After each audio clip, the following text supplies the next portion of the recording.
আপনাদের কাছে জানিয়ে রাখি যে সুখবরটি আমরা যেখানে বসে আছি কৃষ্ণনগর পৌরসভা বিজেন্দ্র মঞ্চ তথা কৃষ্ণনগর শহরে এখনো পর্যন্ত পজিটিভ সংক্রামিত কোনো রোগীকে আমরা পাই।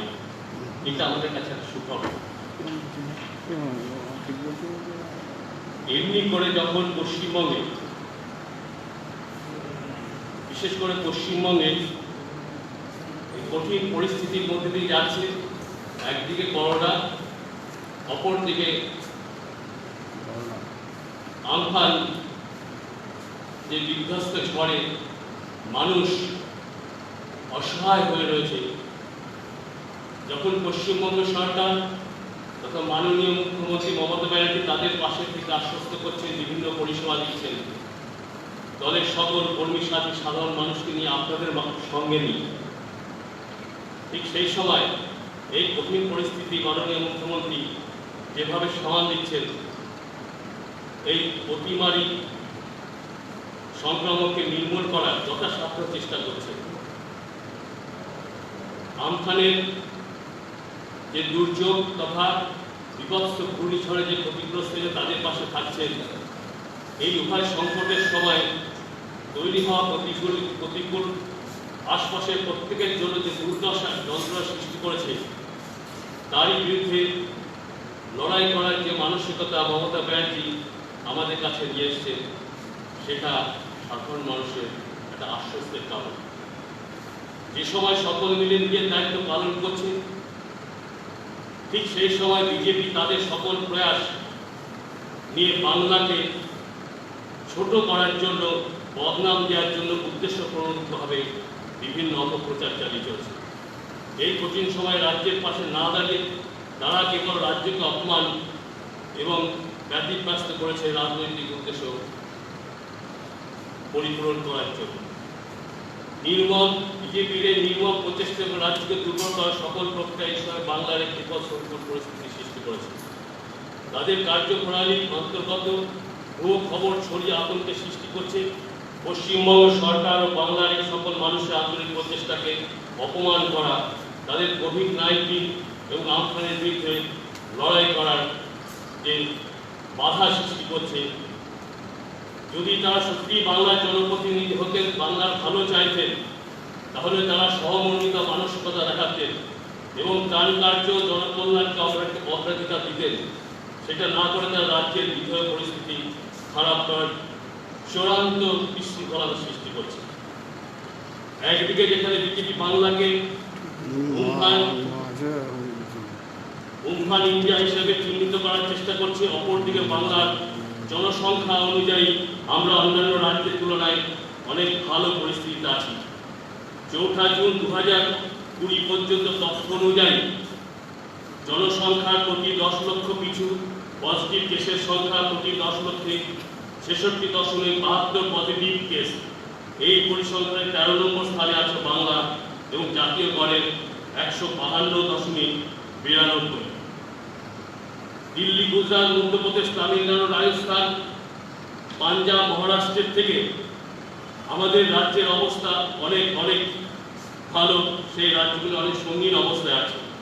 জনসংখ্যার প্রতি 10 লক্ষ পিছু টেস্টের সংখ্যা প্রতি 10 লক্ষের টেস্টের সংখ্যা 2580। গত সপ্তাহে প্রতিদিন 9437 জনকে টেস্ট করা হয়েছে। উত্তরপ্রদেশ, বিহার, তেলেঙ্গানা, মধ্যপ্রদেশ, ঝাড়খণ্ড, এইসব রাজ্যগুলো আরও কয়েকটি রাজ্য মিলে আমাদের থেকে অনেক বেশি আছে। ত্রুটিপূর্ণ কিট পাঠিয়ে বিজেপি, কেন্দ্রীয় সরকার বাংলার মানুষকে প্রাণ সংশয় করার অপচেষ্টা করেছিল। জনসংখ্যার প্রতি 10 লক্ষ পিছু মৃত্যুর সংখ্যা, পশ্চিমবঙ্গে মৃত্যুর হার প্রতি 10 লক্ষে 3.53 এবং সেই অনুযায়ী দেশে 5ম স্থানে রয়েছে। জাতীয় গড় যেখানে 4.41, অনেক রাজ্যের তুলনায় পশ্চিমবঙ্গ ভালো অবস্থায় আছে। মধ্যপ্রদেশ, গুজরাট, মহারাষ্ট্রের অবস্থা আরও অনেক খারাপ। গুজরাট হাইকোর্ট এই বিষয়ে সত্যতার আলোচনা করে আহমেদাবাদ সিভিল হাসপাতালকে অনুরূপের থেকেও খারাপ বলে মন্তব্য করেছে। এই ঘটনাটি কিছুদিন পরে হাইকোর্টে সেই বেঞ্চটিকে বদলে দেওয়া হয় বিজেপি সত্যি ভয় পায়, সত্যিকে ভয় পায়। জনসংখ্যার প্রতি 10 লক্ষ কিছু সক্রিয় কেস সংখ্যা প্রতি 10 লক্ষে 36.73 সক্রিয় কেসের টেস্ট অনুযায়ী হবে। মুর্শিদাবাদ এবং টিকিয়াপাড়ার ঘটনা দ্রুত নিষ্পত্তির উদাহরণ। বিজেপি হুগলিতে তেলিনিপাড়ার ঘটনাকে সাম্প্রদায়িক আখ্যা দেওয়ার চেষ্টা করেছিল। পুলিশ কঠোর পদক্ষেপ নিয়ে 129 জনকে গ্রেপ্তার করে। বিজেপি পাকিস্তানে হিন্দু বিরোধী হিংসার ভিডিও তেলিনিপাড়ার ঘটনাকে সামনে এনে দেখানোর চেষ্টা করে। দিলীপ ঘোষ প্রকাশ্যে হুমকি দিয়ে লকডাউনে নিয়মগুলি না মানার চ্যালেঞ্জ জানায়। 29শে মে তিনি ধর্মীয় স্থানগুলি খোলার জন্য মুখ্যমন্ত্রী সমালোচনা করেন, কিন্তু একদিন পর কেন্দ্র যখন একই নিয়ম অনুসরণ করে তখন তার কাছ থেকে আর কিছু শোনা যায় না। কোনো প্রস্তুতি ছাড়া লকডাউন কার্যকরী করার জন্য দেশ জুড়ে কোটি কোটি অসহায় পরিযায়ী শ্রমিককে কঠিন পরিস্থিতির মধ্যে কেবল ফেলে দিয়েছিল তাই নয়, সবার প্রথমে মমতা ব্যানার্জি পরিযায়ী শ্রমিকদের জন্য উদ্বেগ প্রকাশ করেন এবং 26শে মার্চ 18টি রাজ্যের মুখ্যমন্ত্রীকে একটি চিঠি লিখে তাদের রাজ্যে আটকে থাকা বাংলার পরিযায়ী শ্রমিকদের সাহায্য করার অনুরোধ জানান। তিনি স্নেহের পরশ প্রকল্পের মাধ্যমে অন্য রাজ্যে আটকে থাকা বাংলার পরিযায়ী শ্রমিকদের নগদ 1000 টাকা করে দেওয়ার ব্যবস্থাও করেন। 27শে এপ্রিল মুখ্যমন্ত্রী জানান যে পশ্চিমবঙ্গ সরকার অন্য রাজ্যের আটকে থাকা বাংলার মানুষকে ফিরিয়ে আনার জন্য সব রকম পদক্ষেপ নিচ্ছে। পশ্চিমবঙ্গ সরকার এটাও জানায় যে অন্য রাজ্যে আটকে থাকা এই সকল বাংলার মানুষকে ঘরে ফেরানোর খরচও বহন করবে। স্বরাষ্ট্রমন্ত্রী অমিত শাহ এবং রেলমন্ত্রী পীযূষ গোয়েল প্রতিনিয়ত পশ্চিমবঙ্গকে নিশানা করে এই রাজ্যের বিভিন্ন প্রচেষ্টার ব্যাপারে মিথ্যে কথা বলে চলেছে। মোদী সরকার প্রতিনিয়ত গাইডলাইন পাল্টে বিশৃঙ্খলা সৃষ্টি করে পরিযায়ী শ্রমিকদের জীবনের সাথে ছেলে খেলা করছে। 29শে এপ্রিল লকডাউনের প্রায় 40 দিন পরে কেন্দ্র পরিযায়ী শ্রমিকদের আন্তঃরাজ্য চলাচলের অনুমতি দেয়, তাও কেবল বাসের মাধ্যমে। 1 মে কেন্দ্র অবশেষে পরিযায়ী শ্রমিকদের ট্রেনের মাধ্যমে ফিরিয়ে আনার ব্যবস্থা করে। 3 মে কেন্দ্র জানান শুধু সেই পরিযায়ী শ্রমিকদের ফিরিয়ে আনা হবে যারা লকডাউনের ঠিক আগে তাদের বাড়ি ছেড়ে অন্য রাজ্যে গিয়েছে। 19শে মে রেল মন্ত্রক থেকে ঘোষণা করা হয় শ্রমিক স্পেশাল ট্রেন চালানোর জন্য রাজ্যের অনুমতি বাধ্যতামূলক নয় এবং সেটা স্বরাষ্ট্র দপ্তরের তত্ত্বাবধানে হবে। এর থেকে আমরা বুঝতে পারি এক সময় যখন মমতা ব্যানার্জি ট্রেন ঢোকার অনুমতি দিচ্ছে না, ট্রেন আসার জন্য আবেদন করছে না, তারই পরিপ্রেক্ষিতে সামনে রেখে দেখা গেল ন্যাক্কারজনকভাবে দেশের তথা পশ্চিমবঙ্গের এই সরকারের অনুমতি ছাড়া কয়েকশো ট্রেন 235টিরও বেশি ট্রেনকে রেল দপ্তর শিডিউল পাঠানো হয় তাদের অনুমতির জন্য। তা সত্ত্বেও তারা এই নিয়ম না মেনে যখন তখন তাদের ইচ্ছা মতো ট্রেন চালানোর জন্য ব্যবস্থা করে। পশ্চিমবঙ্গ সরকার বিভিন্ন রাজ্যে আটকে থাকা পরিযায়ী শ্রমিকদের স্ক্রিনিং এবং পৃথকীকরণের কথা মাথায় রেখে একটি প্ল্যান বানায় এবং 235টিরও বেশি ট্রেনকে অনুমোদন দিয়ে দপ্তরের কাছে শিডিউল পাঠানো হয় তাদের অনুমতির জন্য। এই হিসেবে খবর আসে যে প্রায় 40টি ট্রেন পথ হারিয়ে তাদের গন্তব্যে না পৌঁছে অন্য রাজ্যে পৌঁছে গিয়েছে। যদি কেন্দ্র শ্রমিক স্পেশাল ট্রেনের মতো তত্ত্বাবধান করত তাহলে এই ট্রেনগুলি 80 জন পরিযায়ী শ্রমিকের মৃত্যু আটকানো যেত। দিলীপ ঘোষ এই মর্মান্তিক ঘটনাকে ছোট একটি বিচ্ছিন্ন ঘটনা বলে মন্তব্য করে। অতিরিক্ত বগি না জুড়ে রেল 2-3 জনকে একটি আসন ভাগ করে ফিরতে বাধ্য করেছে। পরিযায়ী শ্রমিকদের জন্য সামাজিক দূরত্বে পড়া করেনি এবং তাদের জীবনকে আরো ঝুঁকির মুখে ফেলে দিয়েছে। মুখ্যমন্ত্রী মমতা বন্দ্যোপাধ্যায় ঘোষণা করেছেন যে বাংলার প্রতিটি মানুষের খাদ্যের ব্যবস্থা হবে এবং যাদের ডিজিটাল রেশন কার্ড নেই তাদের জন্য 60 লক্ষ কুপন দেওয়া হবে। এই কঠিন সময়ে রাজ্যের কেউ যাতে ক্ষুধার্ত না থাকে তাই 3 মাসের জন্য বিনামূল্যে মাথা পিছু 5 কেজি চাল দেওয়ার ঘোষণা করেন এবং জনসংখ্যা 90% এর ফলে উপকৃত হয়েছে। পরিমাণ মতো রেশন না বিতরণ করার অভিযোগে 762 জন ডিলারের বিরুদ্ধে পদক্ষেপ নেওয়া হয়েছে। লকডাউনের পর থেকে স্টক ইন্সপেকশন এবং বাকি অভিযোগ খতিয়ে দেখা হয়েছে। 79 জন ডিলারকে সাসপেন্ড করা হয়েছে এবং 45 জনকে গ্রেপ্তার করা হয়েছে।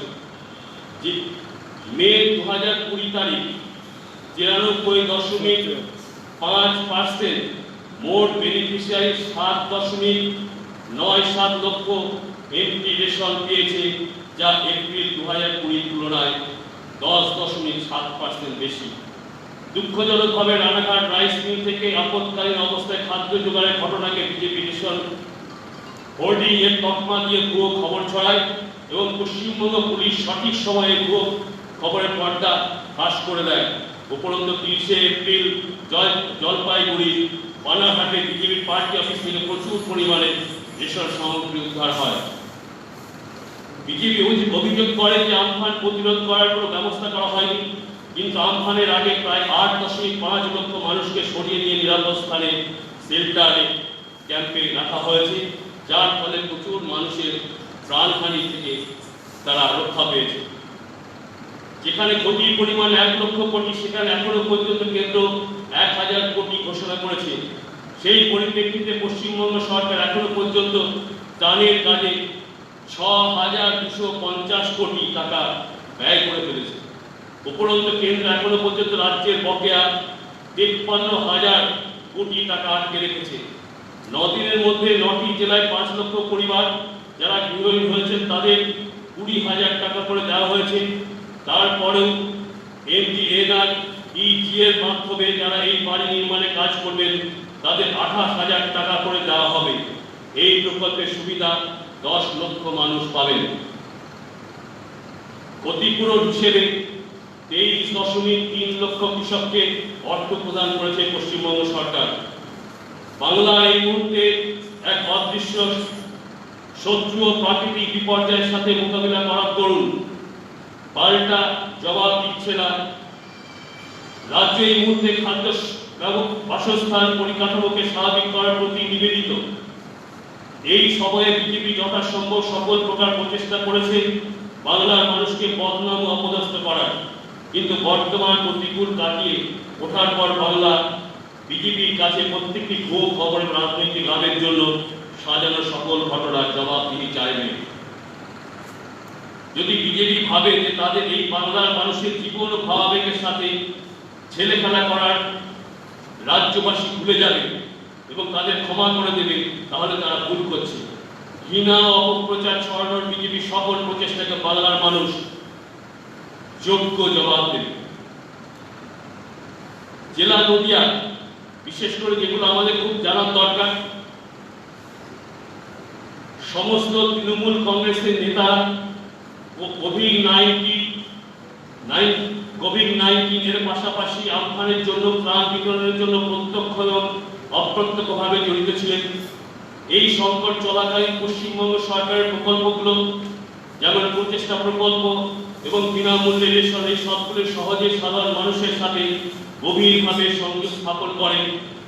প্রতিটি মানুষের কাছে তথা অসহায় মানুষের কাছে, বিপদগ্রস্ত মানুষের কাছে বিভিন্নভাবে একাধিকবার যাতে ত্রাণ এবং খাদ্য সামগ্রী এমনকি রান্নার সামগ্রী তাদের কাছে পৌঁছে যায়, তার জন্য সদাই সতর্কভাবে সাধারণ মানুষকে নিয়ে তৃণমূল কংগ্রেস তাদের পাশে গেছে এবং খাদ্য ত্রাণ তথা ফুড প্যাকেট বিতরণ করেছে। মাননীয় মন্ত্রী এবং নদিয়া জেলা পর্যবেক্ষক রাজীব বন্দ্যোপাধ্যায় সহ জেলা সভাপতি মহুয়া মৈত্র এবং MIC উজ্জ্বল বিশ্বাস ঘূর্ণিঝড় আমফান চলাকালীন নিহতের পরিবারকে ব্যক্তিগতভাবে দেখতে গিয়েছেন এবং তাদের হাতে 2.5 তথা 2.5 লক্ষ টাকা চেক দিয়ে এসেছে। তৃণমূল কংগ্রেসের নেতারা তাদের জন্য যে কাজগুলো করেছে সেগুলো হলো পুরো কৃষ্ণনগর উত্তর বিধানসভা কমিউনিটি রান্নাঘর পরিচালনা, পুরো কৃষ্ণনগর পৌরসভা ওয়ার্ড স্যানিটেশন এবং রেশন বিতরণের কাজে সক্রিয়ভাবে এবং বিভিন্নভাবে খাদ্য সামগ্রী সেই সকল অসহায় মানুষের গৃহে পৌঁছে দেওয়া। রমজান মাস চলাকালীন দলের তরফে ইফতার সামগ্রী এবং কাপড় বিতরণ করা হয়েছে। বিনামূল্যে বাজারের আয়োজন করা হয়েছে, কৃষ্ণনগর টাউনে দলের উদ্যোগে রক্তদান শিবির পর্যন্ত করা হয়েছে। শুধু মাদার তৃণমূল কংগ্রেস নয়, সেই সঙ্গে যুব তৃণমূল কংগ্রেস এবং তৃণমূল ছাত্র পরিষদও সেখানে সামিল ছিল। কৃষ্ণনগর সাংসদ মহুয়া মৈত্র ব্যক্তিগতভাবে জেলার বিভিন্ন কোয়ারেন্টাইন কেন্দ্রগুলি গিয়ে সেখানে সুযোগ সুবিধা পরিদর্শন এবং পর্যবেক্ষণ করেছিলেন। মুখ্যমন্ত্রী মমতা বন্দ্যোপাধ্যায়ের নির্দেশে যেসব পরিবারের বাড়িঘর আমফানের প্রভাবে ক্ষতিগ্রস্ত হয়েছে তাদের 20,000 টাকাও সাহায্য পেয়েছেন। বিজেপি কোভিড-19 পরীক্ষা সংক্রান্ত বিষয় জনগণের মধ্যে ভুয়ো খবর প্রচার করেছে যে পশ্চিমবঙ্গ সরকার মোট কোভিড পজিটিভ সংখ্যা গোপন করছে। তবে সত্যি কথাটি হলো, পশ্চিমবঙ্গ রাজ্য সরকার কোভিড-19 এবং ঘূর্ণিঝড় আমফানের জোড়া ধাক্কা একসাথে সামলে রাজ্যে করোনা পরীক্ষার সংখ্যা দ্বিগুণ করেছে। এছাড়াও বিজেপিরা যে দাবি করছে তার বিপরীতে কোয়ারেন্টাইন কেন্দ্রগুলি যথাযথ সুবিধাগুলি রেখে কোয়ারেন্টাইন কেন্দ্র আরো উন্নত হয়েছে এবং পশ্চিমবঙ্গ সহ সরকার প্রতিটি জেলা থেকে বিস্তারিত স্পষ্ট তথ্য পেশ করেছে। বিজেপি নেতারা সোশ্যাল মিডিয়ার মাধ্যমে মিথ্যে প্রচারে খুবই সক্রিয়, কিন্তু তাদের কাজে মানুষের সাহায্যের জন্য একটু সক্রিয় নয়, যেটা আমরা সবাই জানি। একটি বিজেপি কর্মীকে কখনো এই অসহায় মানুষ তাদের পাশে থেকে কখনো পরিষেবা দেওয়ার চেষ্টা করেনি, আমরা কখনো রাস্তায় তাদের দেখিনি। তারা কেউ বাড়ি থেকে বেরিয়ে হয়তো তাদের ফ্ল্যাটের সামনে বাড়ির সামনে অবস্থান করেছে, মিডিয়ার সামনে মুখ দেখিয়ে ছবি তুলেছে প্রচারের জন্য। বিজেপি দল অপচেষ্টায় ও প্রকল্প কিছু ভুল তথ্য প্রচার করার চেষ্টায় বলেছেন যে এই অর্থগুলি রাজ্য সরকারের নয়, বরং কেন্দ্রীয় সরকার সরবরাহ করছে। কি পরিষ্কারভাবে দেখা যাচ্ছে যে সমস্ত বিজেপি কিভাবে রাজ্যে ক্ষমতা অর্জন করার জন্য চিন্তিত হয়ে পড়েছেন, তবে তাদের জনগণের সাহায্য করার ব্যাপারে কোনো ভ্রুক্ষেপ নেই। কৃষ্ণনগর রেশন বিতরণে অনিয়ম হচ্ছে এমন তা জানিয়ে বিজেপি প্রতিবাদ করেছে। তবে মমতা বন্দ্যোপাধ্যায়ের নির্দেশ অনুযায়ী প্রত্যেক স্থানীয় নেতারা নিজের জায়গায় রেশন বিতরণে যাতে কোনো অনিয়ম না হয় তার উপর নজর রেখেছেন। এছাড়াও কলকাতা থেকে বিভিন্ন জেলায় খাদ্য পর্যবেক্ষক এবং পরীক্ষক পাঠানো হয়েছে। এছাড়াও মমতা বন্দ্যোপাধ্যায় আশ্বাস দিয়েছেন যে রেশন কার্ড সহ এবং ব্যতীত উভয় মানুষকে সরকারের তরফ থেকে রেশন প্রদান ও প্রধান খাদ্য সামগ্রীতে সহায়তা করা হবে। এমনি করে পশ্চিমবঙ্গ সরকার তথা মামাটি মানুষ সরকারের মুখ্যমন্ত্রী অনুপ্রেরণায় সারা বাংলায় যখন সাধারণ মানুষকে নিয়ে সাংবাদিকদের সঙ্গে নিয়ে মানুষের পাশে দাঁড়ানোর যে চেষ্টা সেটা সফল হচ্ছে দেখে বিজেপি নামক সাম্প্রদায়িক দলটি সেটাকে কিভাবে প্রতিরোধ করা যায় এবং মিথ্যা কথা বলে মানুষকে ভুল পথে চালিত করা যায় সেটা চেষ্টা করছে, যেটা তারা চিরদিন করে এসেছে। আজকে সকল সাংবাদিক বন্ধু, ফটোগ্রাফার বন্ধু, মিডিয়ার বন্ধুদের আমি আমার তরফ থেকে তথা কৃষ্ণনগর উত্তর বিধানসভা পক্ষ থেকে আমি অসংখ্য ধন্যবাদ জানাচ্ছি। আমার সঙ্গে আছেন কৃষ্ণনগর 1 নম্বর ব্লক সভাপতি বিশ্বজিৎ বিশ্বাস, তিনিও তার অঞ্চলে যথেষ্ট পরিমাণে পরিষেবা দিয়েছেন এবং আমি আমার এই ছোট্ট বক্তব্য আপনাদের সামনে রাখলাম। পরবর্তী সময় আরো কিছু বলার প্রয়োজন হলে বলবো। নমস্কার, সবাইকে ধন্যবাদ জানাচ্ছি।